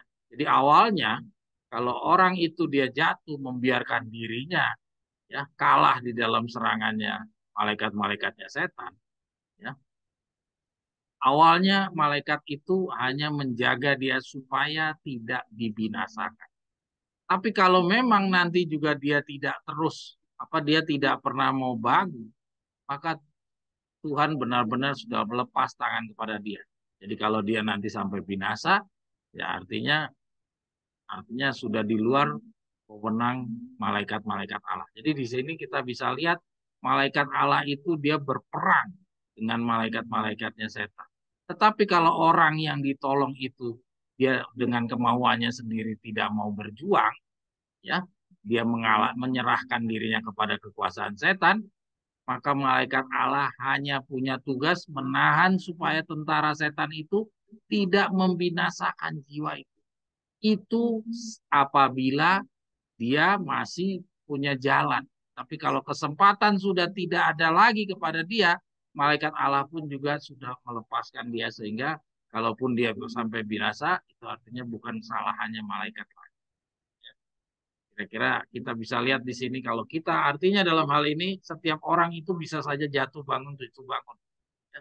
Tapi kalau dia sudah sampai jatuh dan tidak pernah bangun lagi, artinya malaikat Allah benar-benar sudah melepaskan.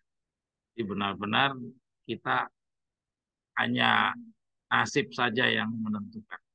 Tuhan sampai orang yang berbahaya itu sudah mendapatkan terang lebih jauh untuk menggerakkan mereka supaya bangun serta memandang ke atas akan meminta pertolongan. Nah, itu dia. Kita lihat batasnya malaikat itu menahan itu hanya sampai apabila orang itu sendiri bangun. Tapi kalau orang itu tidak pernah bangun, maka Tuhan tidak akan menyuruh malaikat-malaikat suci buat melepaskan orang-orang yang tidak berusaha hendak menolong dirinya sendiri. Jadi artinya kembali lagi peran serta dari diri kita ini ada. Jadi jangan kita mengira bahwa kita istimewa seperti bangsa Israel tadi. Ya, jangan kita merasa diri kita sudah menerima pekabaran tongkat gembala, kita sudah tahu time setting, kita sudah tahu sampai tentang ada konfederasi, terus kita terlena, kita santai-santai saja. Ya, kalau kita terus begitu saja, tidak pernah bangun, kata-kata ini berlaku kepada kita. Jadi hati-hati. Ya, jangan pernah merasa diri kita seperti orang Israel yang merasa istimewa dibandingkan orang lain. Tuhan tidak pernah memberikan keistimewaan. Oke, lanjut. Kalau setan lihat yang satu jiwa, nah ini kita loncat lagi. Beda. Tapi kalau kita baca yang hitam-hitam saja kalau gitu ya, waktu. Tetapi kalau jiwa yang dalam bahaya itu bertahan terus serta mencampakkan dirinya yang lemah dan tak berdaya itu atas kuat karunia darah Kristus, maka lantas Yesus akan mendengarkan permintaan doa yang disertai dengan percaya itu, serta mengirimkan malaikat-malaikatnya yang gagah perkasa akan melepaskan dia. Ya, nah, dia. Jadi kita bisa lihat di sini kalau kita sendiri berjuang, malaikat setan, malaikat Tuhan akan membantu. Jadi Tuhan itu sifatnya pasif. Ya, Tuhan tidak pernah sifatnya aktif. Tuhan itu sifatnya pasif. Kalau dia tidak mau berjuang atas dirinya sendiri, dia tidak mau menolong dirinya sendiri, Tuhan tidak akan mau juga menolong orang. Jangan pernah bermimpi bahwa Tuhan akan menolong kita ketika kitanya sendiri tidak berjuang.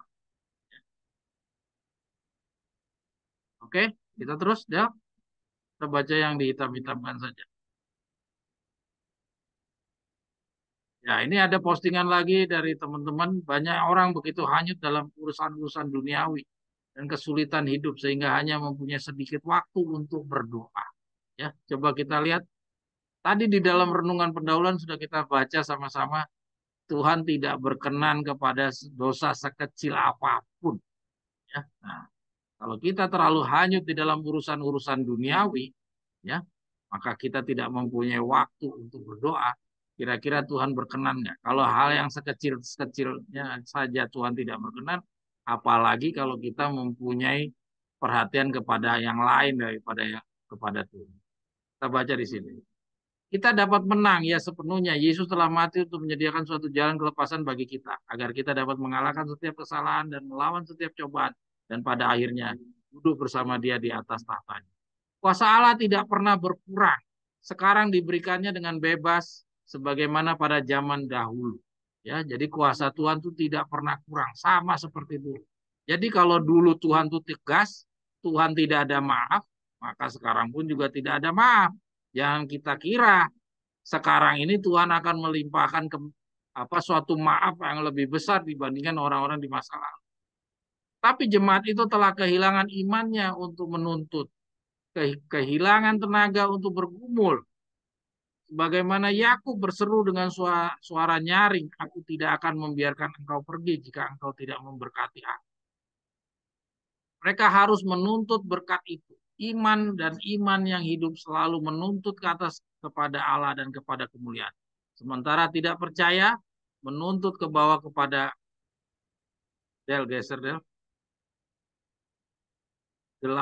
kepada gelapan dan kematian. Ya.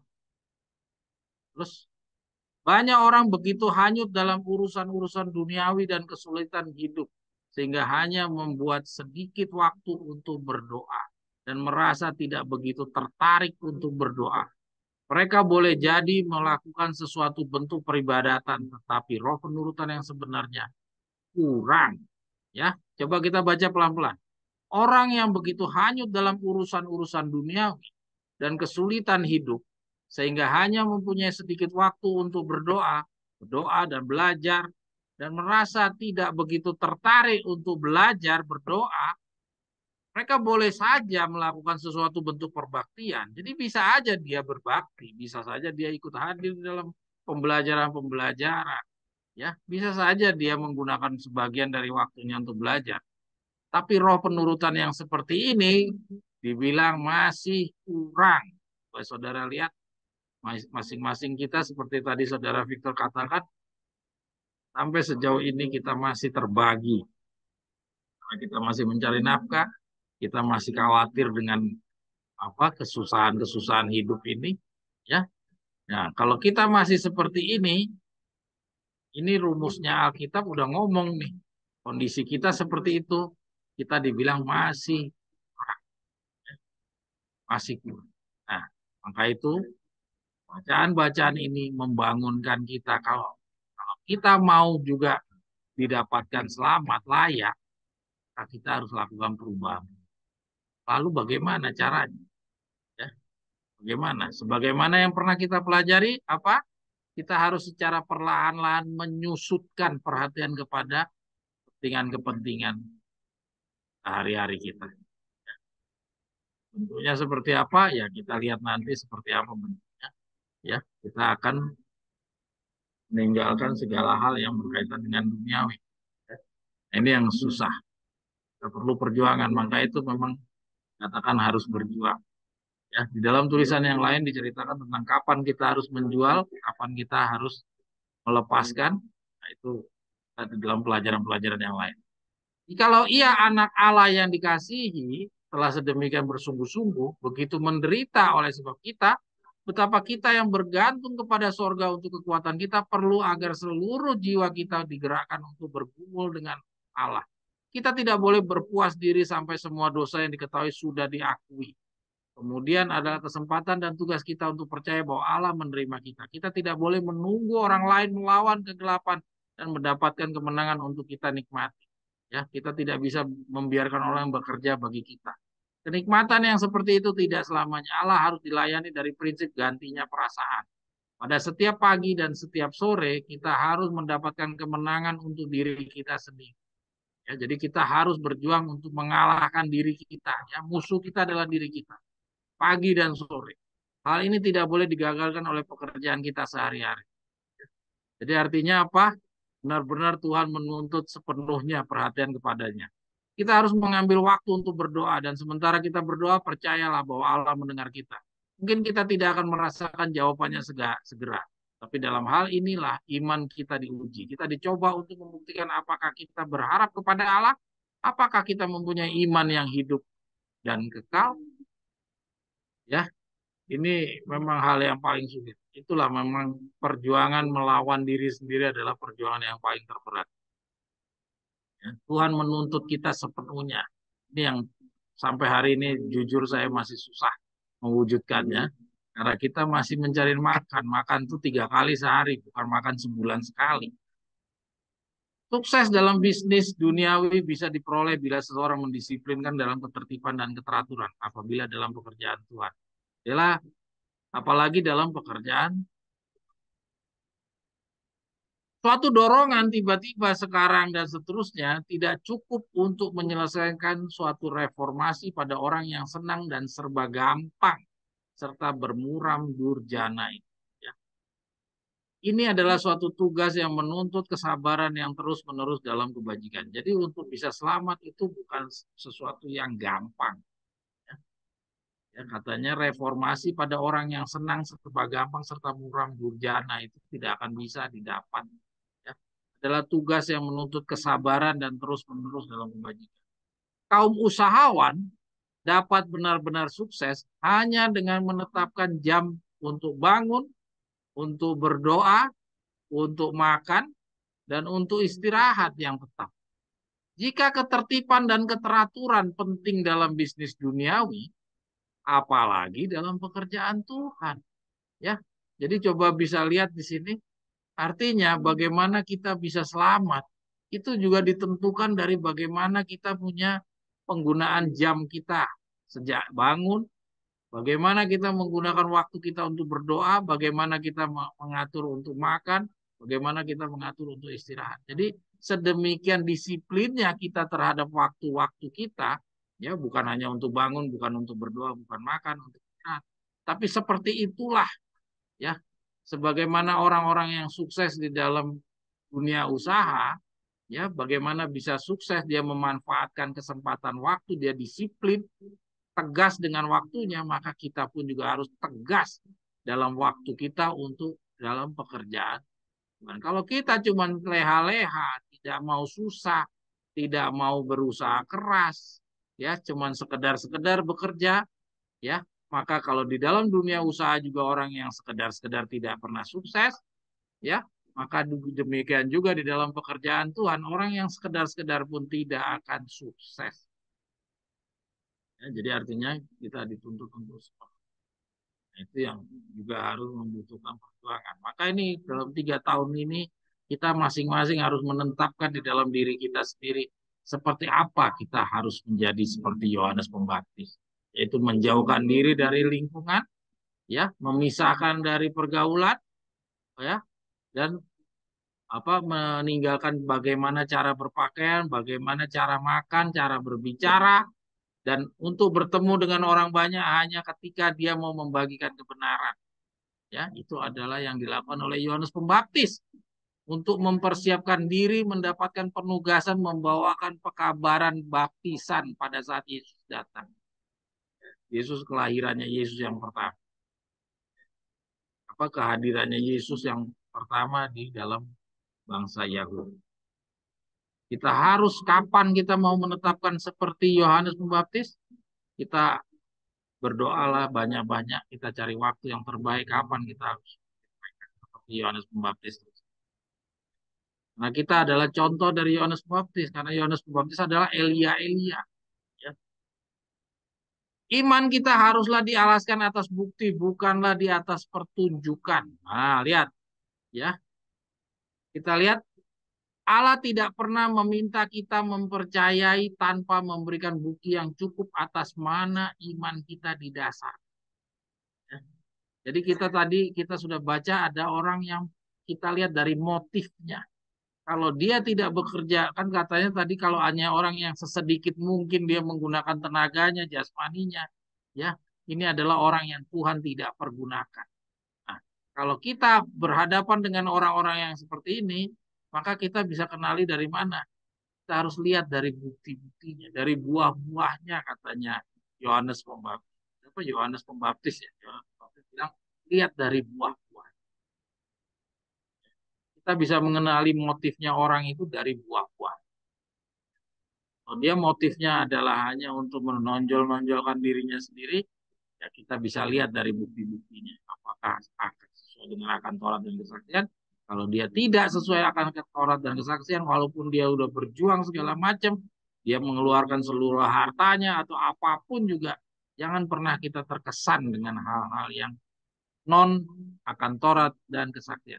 Ukuran kita hanya akan Taurat dan kesaksian. Jangan kita terpengaruh hal-hal yang lain. Ya, pertunjukan kita lihat Dela ke atas Dela. Dela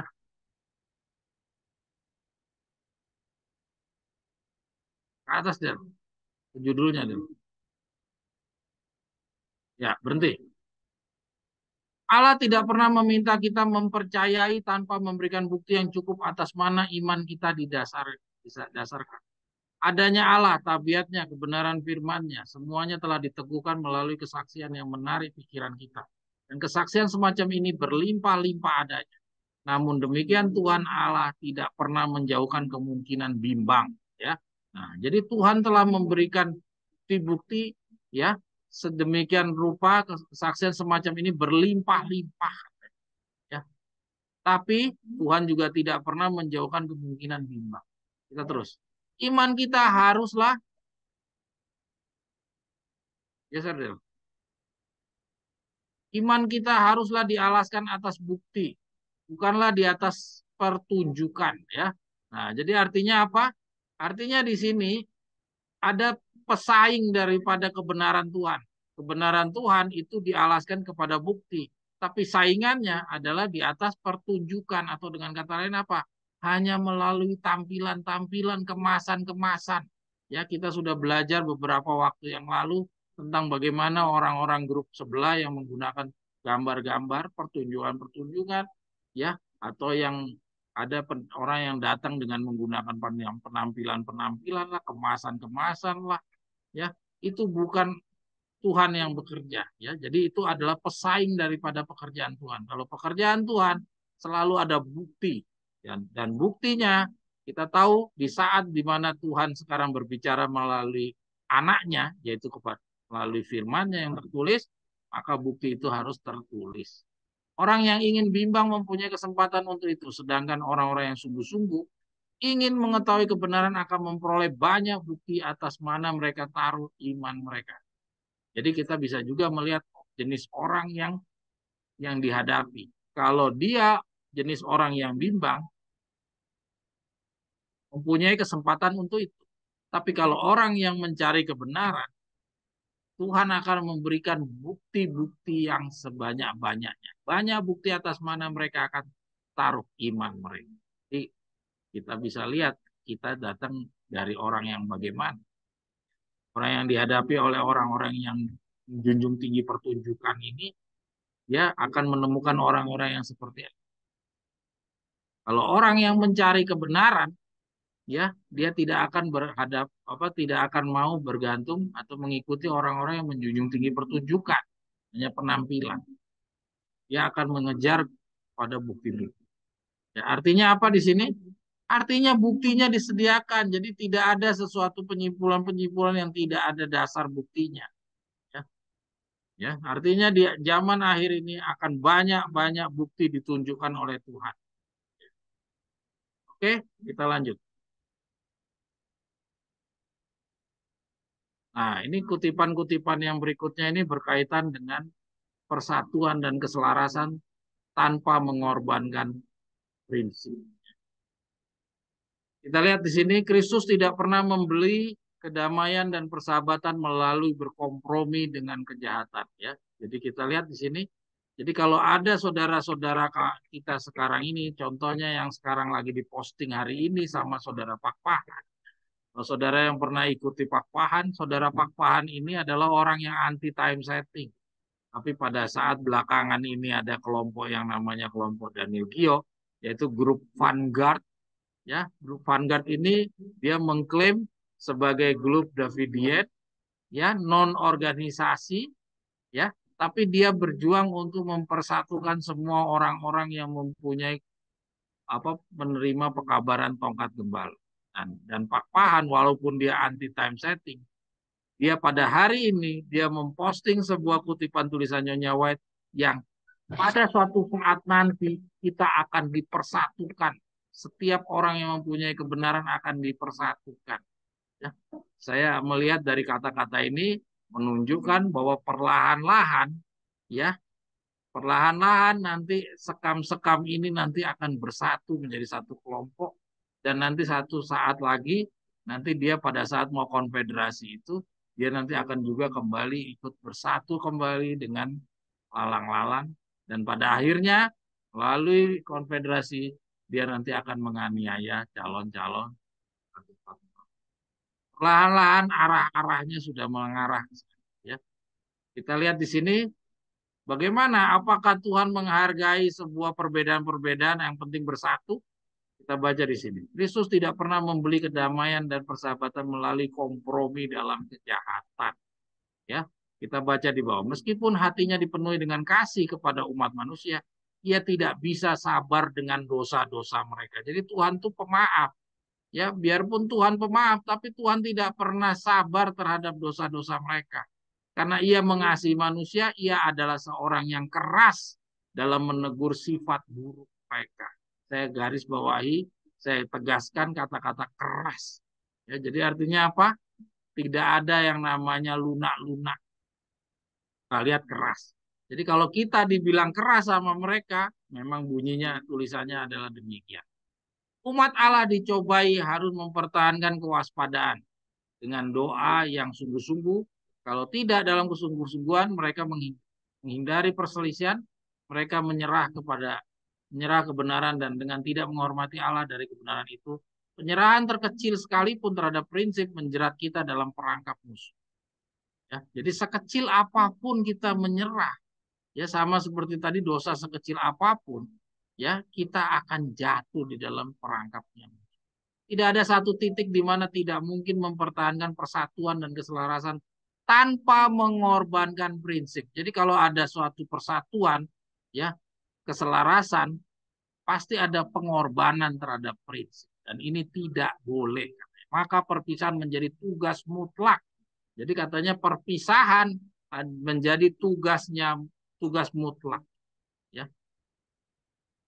Ingat, perpisahan harus menjadi tugas yang mutlak. Jadi kalau ada tawaran-tawaran bersatu, ya, dengan berbeda-beda, ingat kata-kata Nyonya White ini sangat menentang usulan-usulan persatuan-persatuan seperti itu.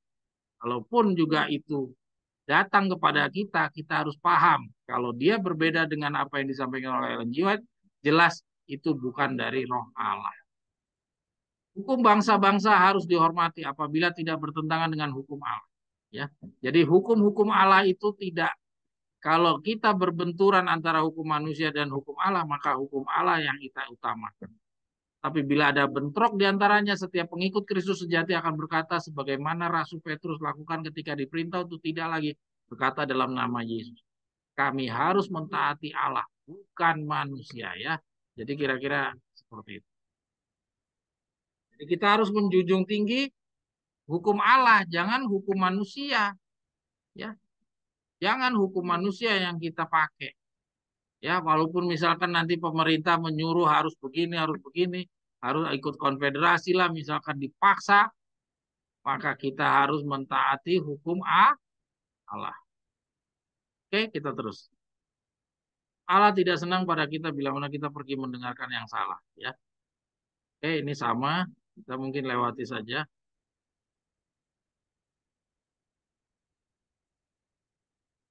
Ya, ini sayang tidak ada saudara Semi Mesak ya. Saudara Papua, Ambon tidak ada yang masuk ya. Saudara-saudara, sekarang pun juga saya mau menyampaikan kepada saudara-saudara yang pernah kenal dengan Om Niko Yekwan. Niko Yekwan sendiri sekarang sudah bergabung dengan, kalau kita lihat dari foto-foto yang dibagi-bagikan oleh saudara Daniel Giok, dan saudara Daniel Giok selalu memamerkan kalau dia hasil mengajar. Dia selalu memamerkan, dan jadi saudara Niko Yekwan pun sekarang sudah kita lihat bersama-sama foto belajar bersama-sama dengan Daniel. Jadi saudara-saudara, kalau kita tidak mau membangun iman sendiri, kita bergantung kepada manusia lain. Kita tidak mau rajin membaca sendiri. Kita tidak mau memanfaatkan selagi Tuhan bisa dijumpai. Ya, artinya siap-siap. Kita itu akan sudah dijerat oleh mereka-mereka yang menjunjung tinggi pertunjukan. Ya, tadi kita udah lihat perbedaan antara Tuhan memberikan bukti-bukti, yang lawannya adalah memperlihatkan pertunjukan-pertunjukan. Mungkin dia membawakan dengan kemasan-kemasan yang menarik, dia membawakan dengan kata-kata yang indah, ya, pembawaan yang menarik. Ya, kita tidak membawakan dengan menarik, tapi kita memberikan bukti-bukti tertulis. Ya, tinggal saudara mau memilih yang mana. Oke, ini saya melihat bahwa baik orang muda maupun orang tua seharusnya tidak boleh mengunjungi perhimpunan mereka, karena adalah merupakan kesalahan membuat mereka gembira dengan berbuat demikian, sedang menganjurkan kesalahan yang merupakan racun maut bagi jiwa, mengajarkan doktrin hukum-hukum manusia. Ngaruh perkumpulan demikian tidak baik. Ya, jadi saudara bisa lihat sama sekali tidak ada dari Ellen G. White untuk memberikan kesempatan kepada kita boleh duduk-duduk bersama-sama dengan mereka. Oke, lanjut. Dengan orang-orang yang kita sudah kenali, sudah tahu bahwa mereka berbeda. Oke, lanjut, Dela.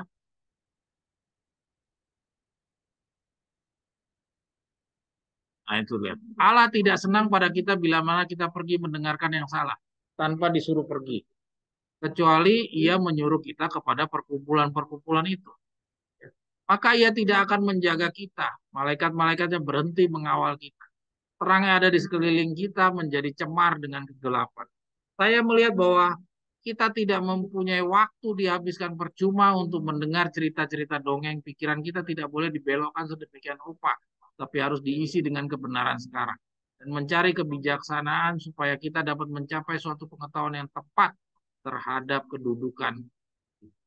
Saya melihat dari sini, katanya, saya melihat bahwa kita tidak mempunyai waktu dihabiskan percuma untuk mendengarkan dongeng-dongeng. Saya coba mau nanya sama saudara-saudara sekalian. Kira-kira kalau kita sekarang berada di dalam gereja bagaimana? Dari sahabat ke sahabat kita banyak yang masih pergi ke gereja. Saya agak bingung gitu ya. Saudara-saudara tahu dari jam-jam sabat itu berapa jam kita buang-buang waktu di dalam gereja. Padahal kita kesempatan untuk menyampaikan mereka itu hanya singkat, hanya di dalam tutup sabat. Kalau di dalam jam sekolah sabat, kita punya waktu untuk bicara cuma 5 menit. Karena di dalam diskusi, semua orang punya porsi. Tidak bisa kita sita seluruh jam sekolah sabat itu hanya untuk kita yang bicara. Ya, betapa sia-sianya keberadaan kita di dalam jam-jam hari sabat itu di dalam gereja. Ya, jam 9 pagi sampai jam 2 siang itu biasanya jamnya orang sekolah sabat, jamnya orang berhari sabat. Apa sia-sianya kita berada di sana kalau kita menganggap bahwa keberadaan kita di sana untuk membawakan pekabaran kepada mereka. Seberapa persen sih dari jam 9 sampai jam 2 siang kita membawakan kebenaran? Kita tidak akan mungkin bisa merusak jadwal acara-acaranya mereka. Dalam sekolah sahabat seperti tadi saya katakan, paling kita bisa bicara paling banyak 5 menit. Ya, kalau pas di jam potluck barulah kita bisa bicara. Tapi coba menunggu sampai di jamnya potluck, kita harus nunggu dari jam 9 sampai jam 2. Dan kita buang waktu segitu lamanya. Sedangkan kalau saudara gunakan untuk baca, ya kita baca di sini. Pikiran kita tidak boleh dibelokkan sedemikian rupa, tetapi harus diisi dengan kebenaran sekarang dan mencari kebijaksanaan supaya kita dapat mencapai suatu pengetahuan yang tepat terhadap kedudukan kita. Ini kalau kita gunakan dari jam 9 sampai jam 2 kita baca, sudah berapa banyak apa materi-materi kebenaran yang kita sudah dapat. Dibandingkan kita hanya menunggu jam potluck. Dan potluck pun kita tidak akan mungkin bisa 1 jam bicara. Ya, kita tidak mungkin bicara garis besar dengan kebenaran yang kita punya ini. Kita harus detail. Ya. Kita tidak punya waktu. Saya nggak ngerti. Sampai hari ini saya bukan jiwa marketing. Makanya saya nggak layak untuk jadi anggota Wako Texas. Karena saya nggak punya jiwa marketing. Saya nggak ngerti bagaimana mereka merekrut anggota-anggota, kok bisa pintarnya mereka gabung apa mendapatkan ratusan orang jadi anggota. Saya nggak ngerti. Ya, saya melihat kalau di dalam potluck bagaimana caranya kita bisa bicara sedemikian mendalam.